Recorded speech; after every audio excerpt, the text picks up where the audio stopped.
उत्तर प्रदेश लोक सेवा आयोग की जो अभी परीक्षा है और मात्र 10 दिन बचे हैं और 10 दिन में मैं आपको बहुत महत्वपूर्ण प्रश्न कराऊंगा, उसका सेक्शन का रिवीजन कराऊंगा जिनके आने की प्रबल संभावना है।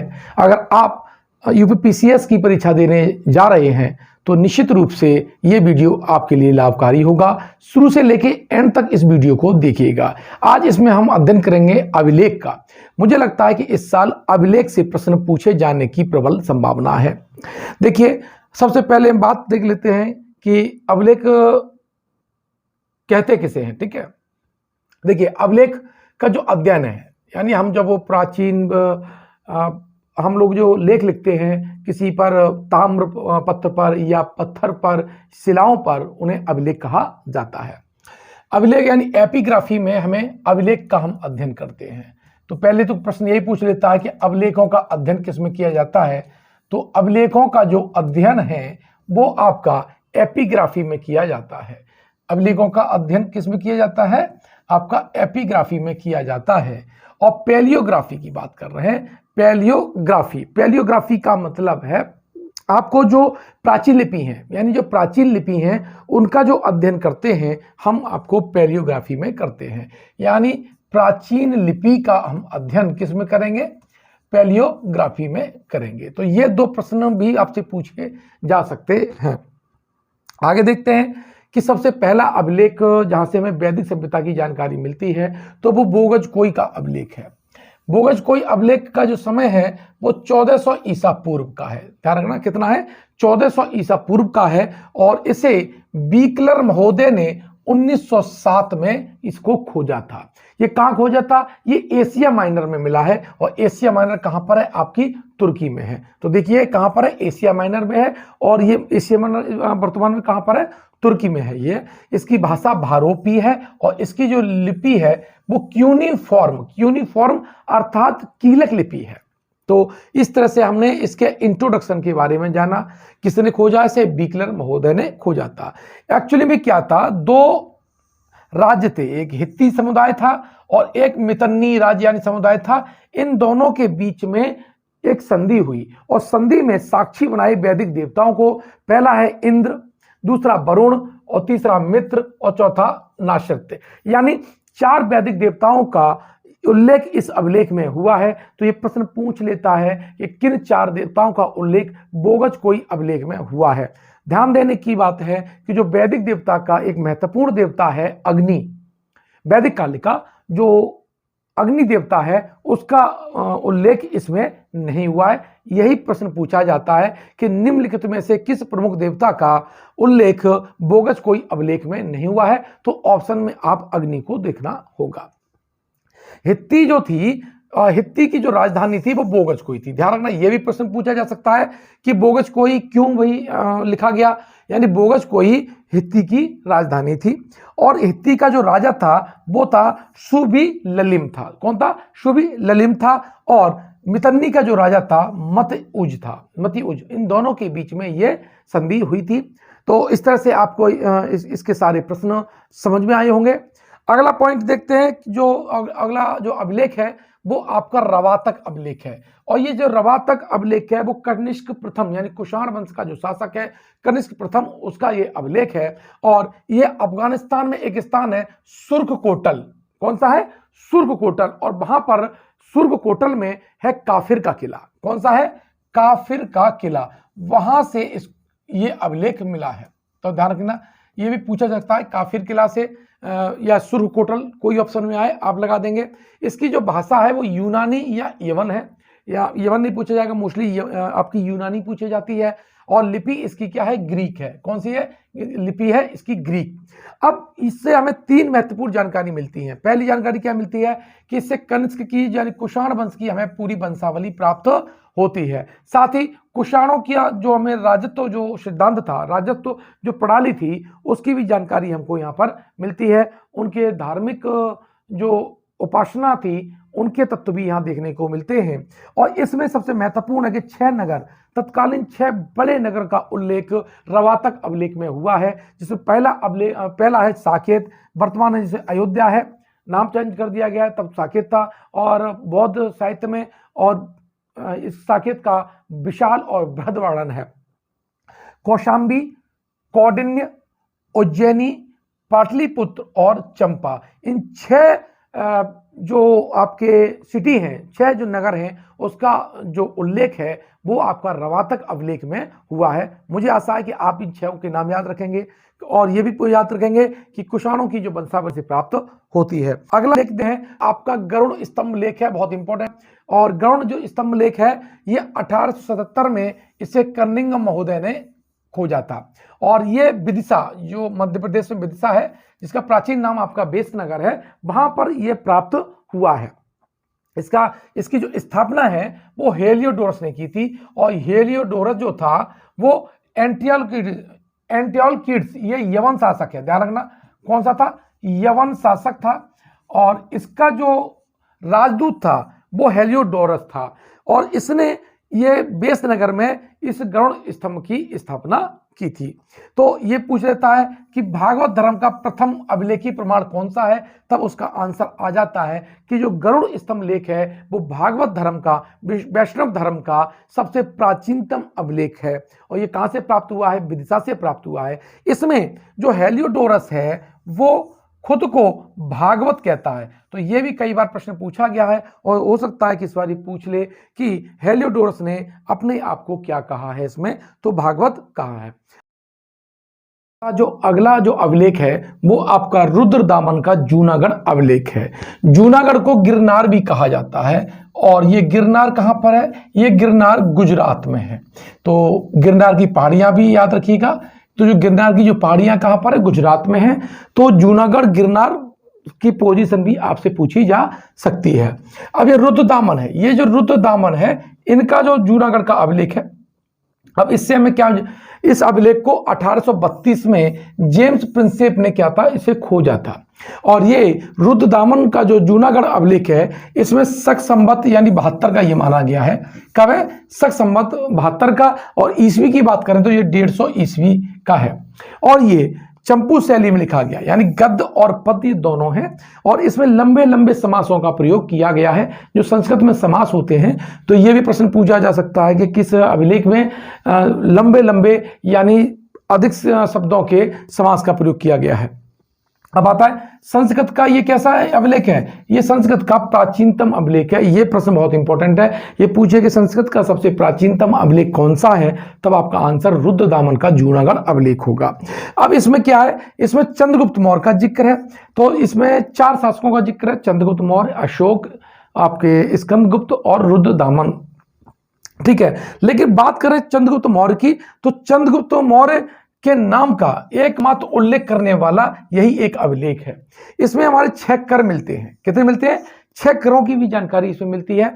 आपका बलि, कर, भाग, शुल्क, प्रणय और बिष्टि। जो बिष्टि था, जो बिष्टि है वो आपका बेगार होता था। कौन सा था, बेगार कर। ठीक है, ये आपका बहुत महत्वपूर्ण प्रश्न हो जाएगा कि कौन कौन से 6 कर है, बलि, कर, भाग, शुल्क, प्रणय और बिष्टि। बिष्टि कैसा था, बेगार कर, जिसकी मतलब आपको मजदूरी न देनी पड़े, ऐसी आप श्रम करें तो वो बेगार में होता है। और जो संविधान का जो आर्टिकल आपका कहता है कि आप जो बेगार प्रथा, अगर आप किसी का पैसा नहीं देते हैं तो उसका सीधा सीधा अर्थ है आप उससे बेगार करवा रहे हैं, और ये दंडनीय बनाया गया है। अगला देखते हैं इसी में सुदर्शन, क्योंकि रुद्रदामन का जो जूनागढ़ अभिलेख है ये सुदर्शन झील का जिक्र करता है। और सुदर्शन झील का जो निर्माता था वो मौर्य शासक चंद्रगुप्त मौर्य है। लेकिन चंद्रगुप्त मौर्य के समय वहां जो गिरनार यानी जो जूनागढ़ है वहां के जो प्रांत का जो शासक था वो आपका पुष्यगुप्त है। यह पूछा जा सकता है, यह कूट मिलान करने को आ सकता है। चंद्रगुप्त मौर्य ने पुष्यगुप्त की सहायता से, यानी इन्होंने पुष्यगुप्त ने उसको जो सुदर्शन झील है उसका निर्माण करवाया था। और ये जो झील बनवाई थी तो 2 नदियां थी, एक थी पलाशिनी और थी सुवर्ण सिक्ता। इन 2 नदियों को जोड़ करके और इनके जो बहाव को रोक करके सुदर्शन झील का निर्माण करवाया गया था। तो ये प्रश्न पूछा जाएगा कि कौन निर्माता है, तो आपका है चंद्रगुप्त मौर्य। अब ये कई बार ये झील टूटी है तो इसकी रिपेयरिंग हुई है। तो सम्राट अशोक के समय इसकी जो रिपेयरिंग कराई थी तब वहां का जो शासक था वो तुषास्प था, ध्यान रखना। अशोक के समय जो गिरनार का जो शासक है वो तुषास्प है, यानी वो अशोक के अधीन ही है, और ये तुषास्प है ये आपका यवन है, कैसा है, यूनानी है। रुद्रदामन के समय वहां इसकी जो रिपेयरिंग कराई थी वो वहां के जो प्रांत का शासक था सुविशाख ने करवाई थी, और स्कंदगुप्त के समय उसकी जो सुदर्शन झील की रिपेयरिंग जो कराई है वो आपकी पर्णदत्त ने की है। ये कूट मिलान करने के लिए इस साल पूछे जा सकते हैं। अब देखते हैं अगला जो है वो बहुत महत्वपूर्ण अभिलेख है, पुलकेशिन द्वितीय का है ऐहोल अभिलेख। कौन सा? पुलकेशिन द्वितीय का ऐहोल अभिलेख है, और इसको बीजापुर में मेगुती मंदिर में प्राप्त किया गया था। ये मेगुती मंदिर है, वहां पर इसने स्थापित करवाया था। इसकी भाषा आपकी संस्कृत है और लिपि आपकी दक्षिण ब्राह्मी है। इसका जो लेखक है, ये कई बार प्रश्न पूछा गया है कि ऐहोल अभिलेख का जो लेखक है वो कौन है? वो रवि कीर्ति है। और मुझे लगता है कि इस साल यहां से अशोक के अभिलेख से या समुद्रगुप्त के अभिलेख से प्रश्न पूछा जा सकता है। इसका जो समय है वो 634 ईस्वी है। लेखक कौन बताया मैंने? रवि कीर्ति बताया। और इसमें दो संस्कृत के कवि भारवी और कालिदास का उल्लेख किया गया है। साथ ही इसमें महाभारत के जो युद्ध है उसका उल्लेख किया गया है। और यहाँ पर दो संवत, जो कली संवत और शक संवत, ये दोनों का प्रयोग किया है। तो प्रश्न पूछा जा सकता है ऐसे कौन सा अभिलेख में दो संवत का प्रयोग किया है? तो आपका ऐहोल अभिलेख हो जाएगा। और संवत की बात करें तो कली संवत और आपका शक संवत है। इसमें कलयुग के शक शासकों का भी उल्लेख है।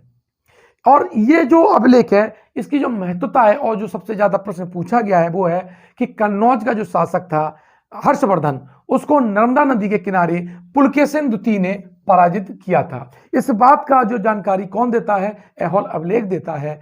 और इस अभिलेख में 7 पाप का भी जिक्र किया गया है। और जो रवि कीर्ति है वो अपनी तुलना जो भारवी और कालिदास जैसे श्रेष्ठ जो संस्कृत के रचनाकार हैं, लेखक हैं, उनसे करता है।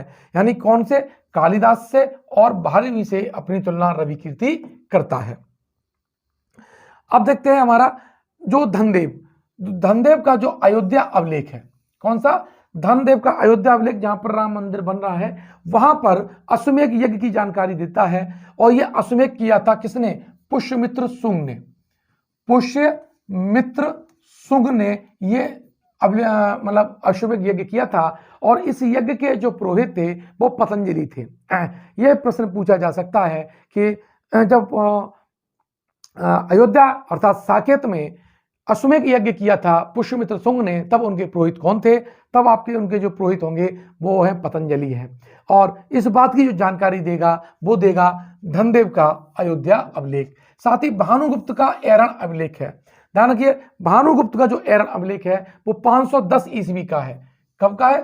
510 ईस्वी का है। और ये सती प्रथा का प्रथम अभिलेखी साक्ष्य है। यह कई बार प्रश्न पूछा जा चुका है। हालांकि जो मैंने अभी तक जो अभिलेखों से संबंधित आपको प्रश्न बताए हैं, सारे प्रश्न पूछे जा चुके हैं, मोस्ट रिपीटेबल प्रश्न हैं। और अगर अभिलेखों से अगर प्रश्न बनेगा तो मुझे लगता है कि इन अभिलेखों से प्रश्न पूछे जा सकते हैं। अब देखिए आपके जो अभिलेख हैं, जो 3 अभिलेख और महत्वपूर्ण हैं। एक आपका है समुद्रगुप्त का, समुद्रगुप्त की प्रयाग प्रशस्ति, ठीक है, समुद्रगुप्त की। और अशोक के अभिलेख, अशोक के अभिलेख, और आपका हाथी गुम्फा अभिलेख। यहां से आपके प्रश्न पूछे जाने की प्रबल संभावना है।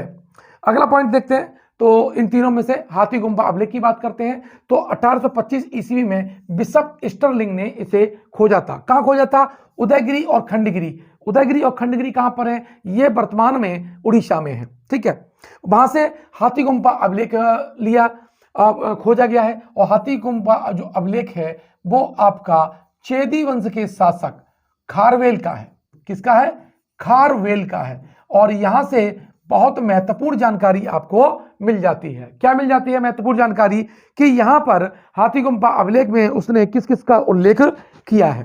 देखो, हाथी गुम्फा अभिलेख की हम बात करें तो ये इसमें भारतवर्ष, ध्यान रखिए, भारतवर्ष शब्द का उल्लेख होता है। और भारतवर्ष शब्द का ये अभिलेखीय प्रथम साक्ष्य है। प्रथम कैसा है? अभिलेखीय साक्ष्य है, अभिलेखीय साक्ष्य। और ये कौन सा है, ये प्रथम अभिलेखीय साक्ष्य है। ठीक है, अब दूसरी बात इसमें है, इसमें नहरों का उल्लेख है। किसका है, नहरों का उल्लेख है। तीसरा, ये जैन धर्म का, किसका, जैन धर्म का प्राचीनतम अभिलेखीय साक्ष्य, इसमें प्राचीनतम अभिलेखीय साक्ष्य प्राप्त होता है। अभिलेखीय साक्ष्य अगर पूछे जैन धर्म का तो वो कौन सा होगा, जो हाथी गुम्फा। आप सोच रहे होंगे कि मैंने इस अभिलेख वाले सीरीज में सम्राट अशोक के या मौर्य शासकों के अभिलेख क्यों शामिल नहीं किए हैं। वो इसलिए शामिल नहीं किए हैं कि फिर वीडियो आपका लंबा हो जाता, और मैं जो सम्राट अशोक के अभिलेख हैं उसका बृहद एक अलग वीडियो बनाया हूं, तो 2 वीडियो आपको देखने पड़ेंगे, तो उससे आपका काफ़ी मतलब आसानी हो जाएगी टॉपिक को पकड़ बनाने में। अब देखिए, आपका जो अब है समुद्रगुप्त का क्या है, आपकी प्रयाग प्रशस्ति है। ध्यान रखना, ये बहुत इंपॉर्टेंट है। और इसका जो लेखक है वो क्या है, हर्षेण है। ठीक है, और ये भी क्या है, चंपू शैली में लिखा गया है, और ये भाषा इसकी संस्कृत और लिपि इसकी ब्राह्मी है। वैसे हम बताएं आपको कि जो सम्राट अशोक का जो अभिलेख है उसी के नीचे समुद्रगुप्त ने अपना ये अभिलेख लिखवाया। पहले ये अभिलेख आपका कौशाम्बी में था और उसे जहांगीर उठा के ले आए, कब, प्रयागराज में, लेकिन उस समय था वो अकबर का था। तो ये प्रश्न आ जाता है कि कौन लेके आया, तो मोस्टली अकबर ही लगा देते हैं, लेकिन अगर अकबर ऑप्शन में नहीं है तो आपको जहांगीर लगाना पड़ेगा। जहांगीर लाया था, लेकिन कब, तब शासन अकबर का था, और इसे फिर इलाहाबाद का जो किला है उसमें स्थापित करवाया गया था। ध्यान देने की बड़ी बात है कि समुद्रगुप्त की जो प्रयाग प्रशस्ति है, ठीक है, ये उसकी आत्मकथा है। इसमें ना तो अश्वमेध यज्ञ का उल्लेख है, ना ही इस पर कोई तिथि दे रखी हुई है। ये 2 बहुत महत्वपूर्ण बातें हैं कि इसमें समुद्रगुप्त के द्वारा किए गए अश्वमेध यज्ञ की जानकारी प्राप्त नहीं होती है, साथ ही ये बिना तिथि का अभिलेख है, अर्थात उसने इसमें किसी तिथि का उल्लेख नहीं किया है। साथ ही जो गंगा का जो अवतरण है, शिव जी की जटाओं से जो गंगा का अवतरण हुआ, उसका उल्लेख प्रयाग प्रशस्ति में हुआ है। आशा है कि आप इस बात को, तथ्य को समझे होंगे। अब देखते हैं चंद्रगुप्त द्वितीय। देखिए, चंद्रगुप्त द्वितीय जिन्होंने विक्रमादित्य कहा जाता है, और इन्होंने पहले व्यक्ति थे, पहले शासक हैं गुप्त शासकों में जिन्होंने विक्रमादित्य की उपाधि धारण की थी। अब देखो इनके कौन कौन से अभिलेख हैं। एक तो सांची का अभिलेख है इनका, तो सांची का जो अभिलेख है इसमें इनका जो नाम है वो देवराज मिलता है, और ये जो सांची का अभिलेख लिखवाया था ये उनके जो बौद्ध सेनापति थे आम्रकादव, उन्होंने ये लिखवाया था सांची में। सांची कहां पर है, आपका एमपी में है। अब ये उदयगिरी का जो लेख है उसमें उनकी उपाधि राजाधिराज ऋषि मिलती है। साथ ही मथुरा स्तंभलेख, मेहरौली स्तंभलेख में चंद्र नामक एक शब्द मिलता है, जिसका ये माना गया है कि ये चंद्रगुप्त विक्रमादित्य होंगे। मेहरौली का जो लौह स्तंभ है मैं उसकी बात कर रहा हूं। साथ ही गढ़वा अभिलेख, जो गढ़वा अभिलेख है इसमें इनकी 2 उपाधियां मिलती हैं, परम भागवत और महाराजा धीराज। तो चंद्रगुप्त जो द्वितीय हैं उनके सांची का लेख, उदयगिरी अभिलेख, गढ़वा अभिलेख, मेहरौली अभिलेख और मथुरा स्तंभ लेख बहुत महत्वपूर्ण हो जाते हैं।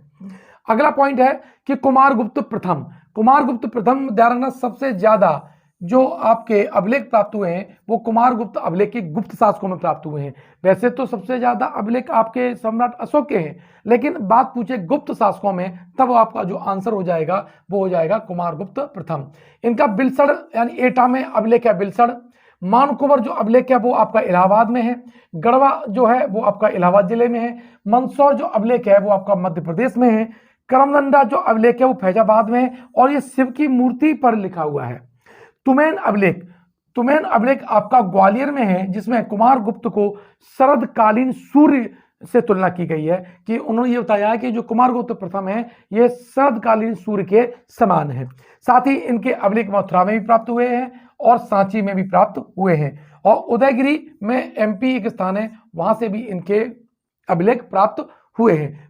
आपका मानकुंवर अभिलेख है, बिलसड़ अभिलेख है, यूपी के अभिलेख जो कूट मिलान के लिए आपसे पूछे जा सकते हैं।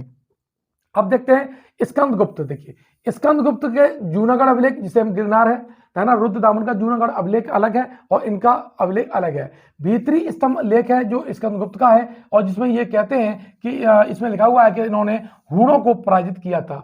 हूणों पर जो विजय प्राप्त की उसका जानकारी हमें भीतरी स्तंभ लेख देता है, जो कि कहां पर है, गाजीपुर में है। कहोम अभिलेख आपका गोरखपुर में है। इंदौर, देखिए ये इंदौर एमपी वाला इंदौर नहीं है, बुलंदशहर वाला इंदौर है। तो इंदौर ये ताम्रपत्र था, ठीक है। तो ये इंदौर ताम्रपत्र का संबंध बुलंदशहर से है, ये भी आपसे पूछा जा सकता है। तो ये जो मैंने आपको बताए महत्वपूर्ण अभिलेख बताए, तो ध्यान रखिएगा इन सारे को वीडियो को 1-2-3 बार फास्ट मोड में चला कर देख लीजिएगा। अगर अभिलेख से कोई प्रश्न आता है तो मुझे लगता है एंशिएंट हिस्ट्री से आपसे इस वाले वीडियो से जरूर आएगा। आपको वीडियो कैसा लगा आप कमेंट बॉक्स में लिखिए। हमारे चैनल को सब्सक्राइब कीजिए और हमारे जो प्ले स्टोर पर मोबाइल एप्लीकेशन है टॉपर्स क्लब IAS अकेडमी, उसको डाउनलोड कीजिएगा और वहां आपको ये सारे वीडियो उपलब्ध रहेंगे। धन्यवाद।